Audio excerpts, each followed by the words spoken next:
Assalamualaikum warahmatullahi wabarakatuh. Perkenalkan, nama saya Astrid Wiwiji Pistafianini. Saya dari kelompok 3 Mahdum Ibrahim. Di sini saya akan mereview tentang materi forum group discussion yang dilakukan pada minggu lalu. Materi yang pertama adalah IPNU dan IPPNU. IPNU sendiri adalah Ikatan Pelajar Nahdlatul Ulama yang didirikan di Semarang pada tanggal 20 Jumadil Akhir 1337 Hijriah atau bertepatan pada tanggal 24 Februari 1954 Masehi. Nah, pendirinya adalah Tolhah Mansur. Kemudian yang kedua ada IPPNU. IPPNU sendiri ini adalah Ikatan Pelajar Putri Nahdlatul Ulama yang didirikan di Malang, yaitu pada tanggal 8 Rajab 1374 Hijriah atau bertepatan pada tanggal 2 Maret 1954 Masehi. Nah, pendirinya adalah Umroh Mahfudzoh. Kemudian ada aspek yang melatar belakangi berdirinya organisasi IPNU dan IPPNU. Yang pertama ada aspek ideologi, di mana Islam di Indonesia sama-sama berhaluan pada aswaja atau Ahlus Sunnah wal Jamaah. Kemudian yang kedua adanya aspek keinginan kesenjangan para pelajar atau mahasiswa dalam sebuah sekolah atau pondok pesantren atau pendidikan. Kemudian yang ketiga ada aspek sosiologi, di mana di sini sama-sama memiliki tujuan yang sama, yaitu untuk meneruskan perjuangan dan juga mendidik para generasi NU ke depannya. Kemudian ada akidah dan juga asas akidah dalam IPNU dan IPPNU sendiri. Yang pertama adalah berharuan aswaja atau Ahlus Sunnah wal Jamaah yang mengikuti Hasan al-Asy'ari, dan kemudian ada Abu Mansur al-Maturidi. Nah, kemudian untuk akidah dalam fikih itu mengikuti 4 mazhab, yaitu ada Imam Hanafi, Imam Maliki, Imam Syafi'i dan juga Imam Hambali. Sedangkan dalam akidah tasawuf itu mengikuti 2 tokoh, yaitu yang pertama ada Al-Ghazali dan yang kedua ada Junaid Al-Baghdadi. Kemudian asas dalam IPNU dan IPPNU sendiri itu ada 2, yaitu disesuaikan dengan Pancasila dan juga Undang-Undang Dasar 1945. Adapun di dalam IPNU dan IPPNU yaitu terdapat sifat, fungsi, tujuan, dan usaha. Yang pertama ada sifat dari IPNU dan IPPNU sendiri adalah yaitu keterpelajaran, kekaderan, kemasyarakatan, kebangsaan, dan juga keagamaan. Untuk yang kedua adalah fungsi dari IPNU dan IPPNU. Yang pertama berfungsi sebagai wadah perjuangan, di mana di dalam wadah perjuangan ini adanya sebuah upaya perjuangan dalam meneruskan cita-cita dan juga perjuangan Nahdlatul Ulama. Kemudian yang kedua, fungsi yang kedua adalah sebagai wadah komunikasi, di mana di dalam wadah komunikasi ini diharapkan dapat meningkatkan atau mengeratkan ukhuwah Islamiyah, ukhuwah wataniyah, ukhuwah naziyah, dan ukhuwah insaniyah. Kemudian fungsi yang ketiga dari IPNU dan IPPNU adalah sebagai wadah kekaderan atau kaderisasi, di mana di dalam sini yaitu untuk menyiapkan kader-kader sebagai penerus Nahdlatul Ulama. Kemudian ada tujuan dari IPNU dan IPPNU, yaitu bertakwa kepada Allah Subhanahu wa Ta'ala dengan bertanggung jawab menjalankan syariat Islam.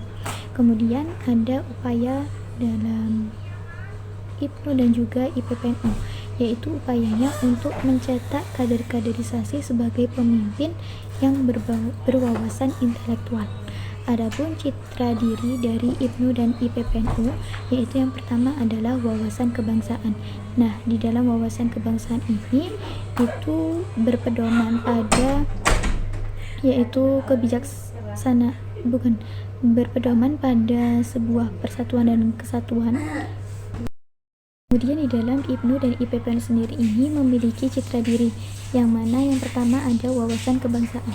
Nah, di dalam wawasan kebangsaan ini itu menjunjung tinggi sekali yang namanya persatuan dan kesatuan serta demokrasi yang ada di Indonesia. Kemudian yang kedua adanya wawasan keislaman. Nah, Islam di sini itu sebagai pedoman umat muslim, yang mana IPNU dan IPPNU ini adalah mengikuti paham tawasud atau moderat yang berada di tengah-tengah. Kemudian yang ketiga ada wawasan keterpelajaran, di mana di sini ada pemberdayaan sumber daya manusia dalam mencetak pelajar yang terdidik, yaitu baik dalam kejujuran maupun dalam hal amar ma'ruf nahi munkar. Kemudian materi yang kedua adalah tentang keorganisasian. Organisasi sendiri menurut Kamus Besar Bahasa Indonesia atau KBBI artinya adalah kesatuan dari bagian-bagian dalam perkumpulan yang memiliki tujuan bersama. Nah, keorganisasian sendiri ini memiliki beberapa jenis. Yang pertama adalah organisasi berdasarkan aspek pimpinan. Nah, organisasi di sini berdasarkan aspek pimpinan itu terdiri dari dua, yaitu organisasi tunggal dan juga organisasi jamak. Nah, organisasi tunggal ini yaitu berada di tangan satu orang, yaitu contohnya dalam pemerintahan adalah presiden, bupati, gubernur, wali kota, dan lain sebagainya. Sedangkan untuk organisasi yang jamak yaitu berada dalam tangan beberapa orang. Contohnya dalam pemerintahan adalah DPR, DPRD, MPR, dan lain sebagainya. Kemudian jenis organisasi yang kedua adalah berdasarkan aspek keresmian. Di sini ada non formal dan juga formal. Di dalam organisasi non formal ini bentukannya dilakukan secara bebas dan secara spontan. Sedangkan dalam organisasi yang formal itu bentukannya sudah ditentukan. Kemudian ada yang ketiga, jenis yang ketiga yaitu organisasi berdasarkan tujuan. Nah, tujuan di sini disesuaikan oleh organisasi itu dibentuk. Seperti misalnya organisasi perniagaan, maka tujuannya adalah untuk memproduksi tentang barang dan juga jasa. Kemudian jenis yang keempat adalah organisasi kewilayahan. Organisasi kewilayahan ini ada organisasi regional, organisasi nasional, dan juga organisasi internasional, di mana di dalam organisasi berdasarkan aspek kewilayahan ini itu dibentuk sesuai dengan tujuan yang ada atau sesuai dengan tujuan dibentuknya organisasi tersebut. Kemudian yang kelima adalah organisasi berdasarkan aspek, yaitu aspek sosial, di mana di dalam aspek sosial ini itu disesuaikan dengan kebutuhan di dalam masyarakat. Contohnya ada koperasi dan lain sebagainya. Fungsi keorganisasian yang pertama adalah artikulasi dan agregasi. Nah, di sini sebagai wadah dalam penyampaian aspirasi dan juga pendapat untuk kepentingan bersama. Kemudian yang kedua adalah adanya norma, di mana organisasi ini berperan sebagai aktor dalam penetapan norma-norma atau prinsip-prinsip yang berlaku. Kemudian yang ketiga ada rekrutmen, di mana di dalam rekrutmen di sini itu sebagai tempat untuk merekrut para partisipan yang ada. Kemudian yang terakhir adalah sebagai sosialisasi. Nah, di dalam sosialisasi ini adalah sebagai penyampaian atau pentransferan nilai-nilai pada anggota yang ada. Ada unsur keorganisasian atau organisasi. Yang pertama ada man atau manusia. Di dalam sebuah organisasi, jika tidak terdapat manusia, maka sebuah organisasi tidak akan berjalan. Kemudian yang kedua adanya kerjasama. Di dalam organisasi membutuhkan yang namanya saling bahu-membahu atau tolong-menolong antara anggota satu dengan anggota yang lainnya. Kemudian yang ketiga adanya tujuan. Di dalam tujuan itu terdapat sebuah kebersamaan atau adanya cita-cita bersama di dalam setiap anggota. Kemudian ada peralatan. Yang keempat ada peralatan. Di dalam peralatan ini itu disesuaikan dengan yang namanya organisasi. Mungkin mulai dari perlengkapan stempel, berkas-berkas, dan lain sebagainya. Kemudian yang kelima, yang terakhir adalah lingkungan. Lingkungan ini disesuaikan dengan adanya sosial, budaya, kemudian wilayah, dan lain sebagainya.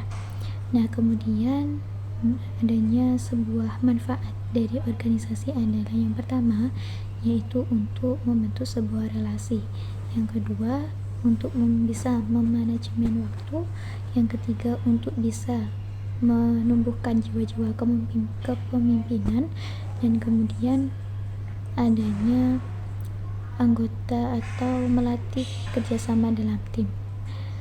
Mungkin itu dari saya, kurang lebihnya mohon maaf. Terima kasih dan wassalamualaikum warahmatullahi wabarakatuh.